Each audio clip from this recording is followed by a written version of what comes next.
Assalamualaikum warahmatullahi wabarakatuh. Selamat pagi anak-anak. Semoga kalian semua selalu diberikan kesehatan oleh Allah ya. Dan juga kalian semua harus mematuhi 3 protokol kesehatan, yaitu memakai masker, mencuci tangan, dan menghindari kerumunan. Nah, semoga dengan kita mematuhi protokol tersebut, kita dapat terhindar dari penyakit atau virus COVID-19, dan semoga virus tersebut segera berlalu dari negara kita. Nah, sebelum kita memulai pembelajaran, lebih baik kita membaca basmalah terlebih dahulu. Bismillahirrahmanirrahim.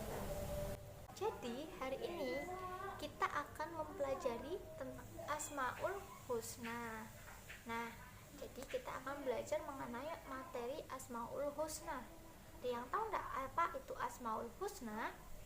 Nah, secara bahasa, asma itu bentuk jamak dari kata ismun, yang artinya itu nama-nama. Sedangkan husna itu artinya terbaik atau teragung. Jadi, secara pengertian, Asmaul Husna itu adalah nama-nama agung yang hanya dimiliki oleh Allah, yang dapat diteladani oleh setiap orang yang beriman. Nah, sebagai wujud penghambaan pada Allah yang akan membawa manfaat bagi hamba tersebut di dunia hingga akhirat. Nah, Asmaul Husna itu berjumlah 99.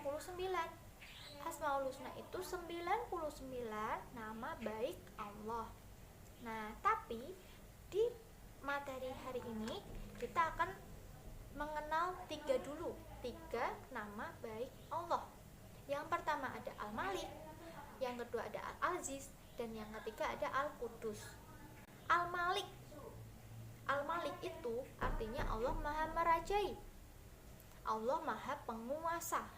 Nah, jadi Al-Malik itu artinya Allah Maha Penguasa atau merajai. Nah, jadi tidak ada kekuasaan setinggi apapun yang dimiliki oleh manusia selain kekuasaan Allah. Jadi kekuasaan manusia itu bisa diambil kapan saja oleh Allah, sedangkan kekuasaan Allah itu bersifat abadi, tidak akan pernah tergantikan oleh siapapun. Kalau manusia mau jadi presiden, contohnya kalau dia jadi presiden, dia bisa saja sewaktu-waktu nggak jadi presiden lagi, bisa saja turun jabatan atau apa. Sedangkan kuasa Allah itu abadi, tidak akan pernah tergantikan oleh siapapun. Jabatannya itu paling tinggi, tidak ada yang bisa menggantikannya. Nah, jadi setinggi apapun kekuasaan kita, itu sewaktu-waktu bakal dicabut oleh Allah. Tapi Allah itu tidak akan pernah bisa dicabut oleh siapapun, karena Allah itu penguasa yang mutlak, yang penguasa dari segala penguasa itu Allah. Nah, seperti firman Allah dalam surat Al-Hasyr ayat 23, yang artinya, dialah Allah yang tiada Tuhan selain Dia, Raja yang maha suci, yang maha sejahtera, yang mengaruniakan keamanan, yang maha memelihara, yang maha perkasa, yang maha kuasa, yang memiliki segala keagungan. Maha suci Allah dari apa yang mereka persekutukan. Nah, jadi dari ayat tersebut itu sudah sangat-sangat dijelaskan bahwa Allah itu raja dari segala raja. Raja di bumi ini, di bumi dan di langit, itu Allah. Raja di bumi dan di langit, yang maha perkasa, yang maha kuasa. Nah, meneladani Al-Malik, yang pertama, kita itu tidak boleh sombong dengan kedudukan yang kita miliki, karena sewaktu-waktu kedudukan itu akan dicabut oleh Allah. Yang kedua, selalu menjalankan perintah Allah dan menghindari larangan-larangan Allah. Apa sih perintah Allah? Kita tuh manusia diperintahkan Allah untuk apa?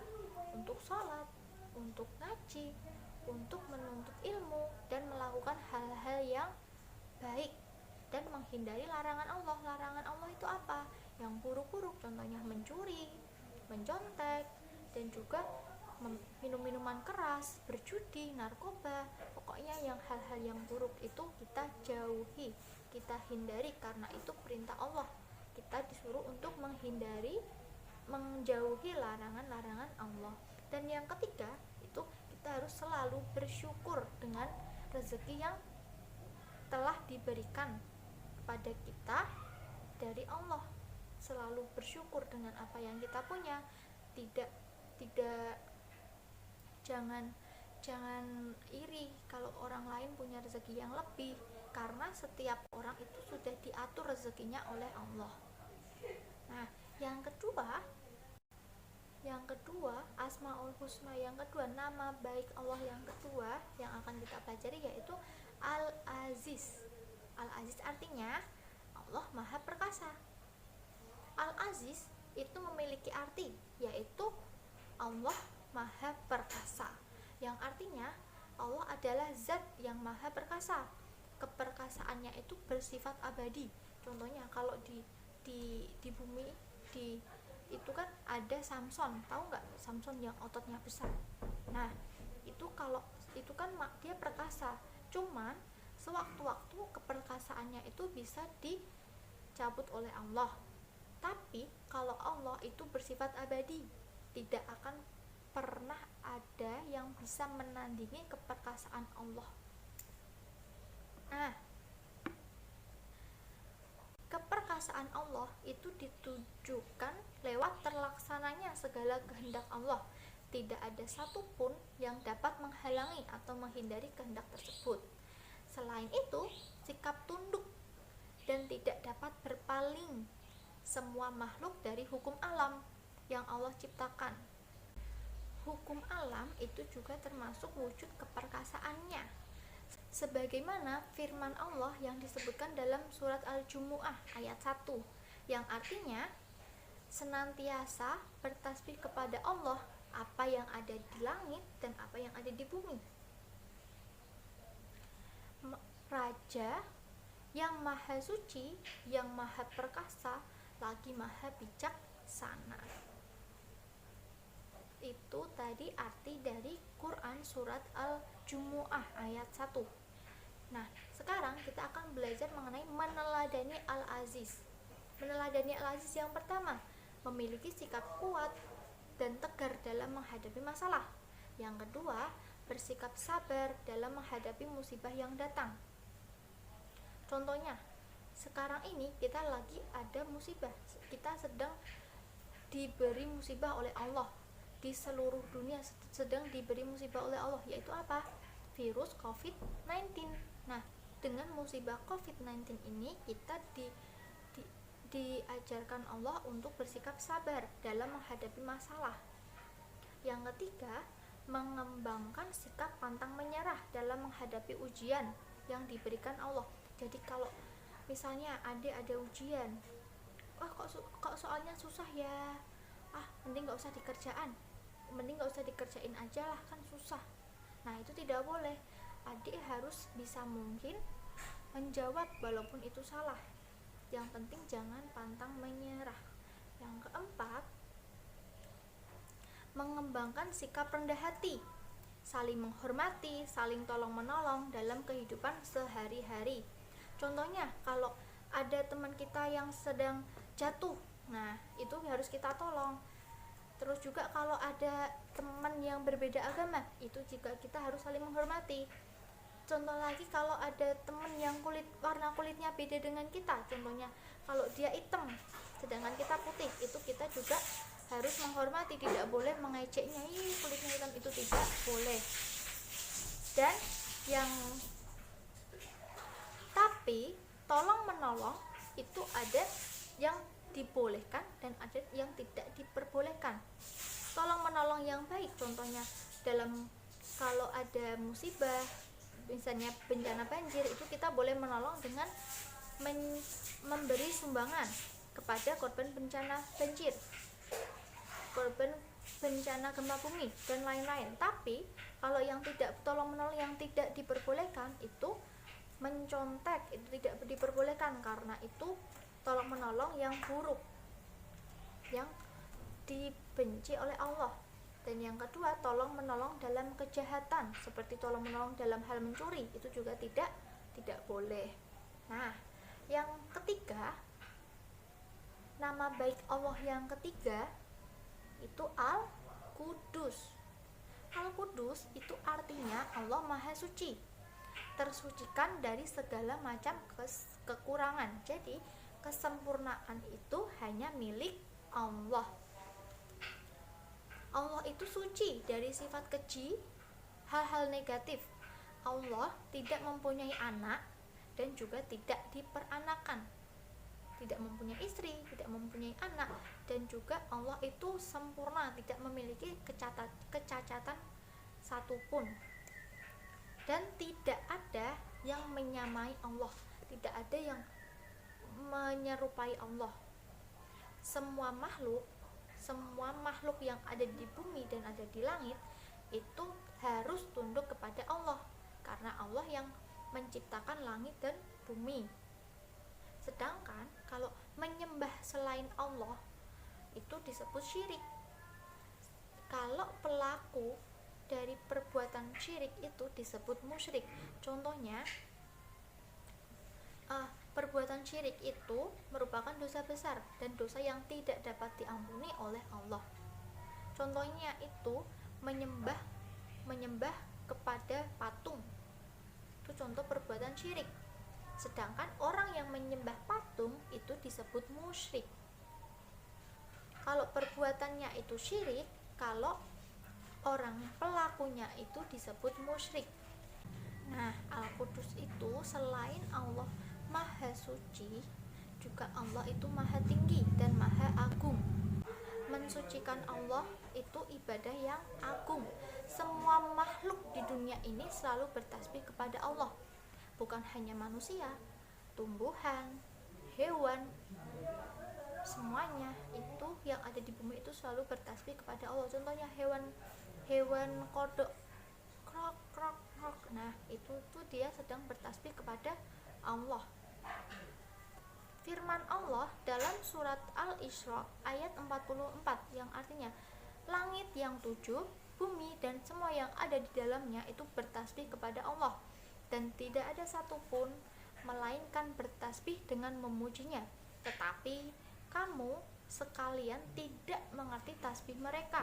Sesungguhnya dia adalah Maha Penyantun lagi Maha Pengampun.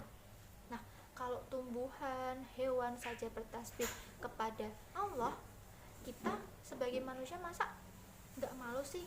Hewan tumbuhan aja bertasbih, masa kita yang manusia kok nggak bertasbih? Padahal kalau manusia lebih diberikan kelebihan oleh Allah, ya toh, manusia diberikan otak, sedangkan hewan tidak punya otak, tidak punya akal. Masa hewan yang tidak punya akal aja bertasbih sama Allah, tapi manusia yang diberikan akal dan diberikan tangan, kaki, dan semuanya itu masa tidak bertasbih kepada Allah?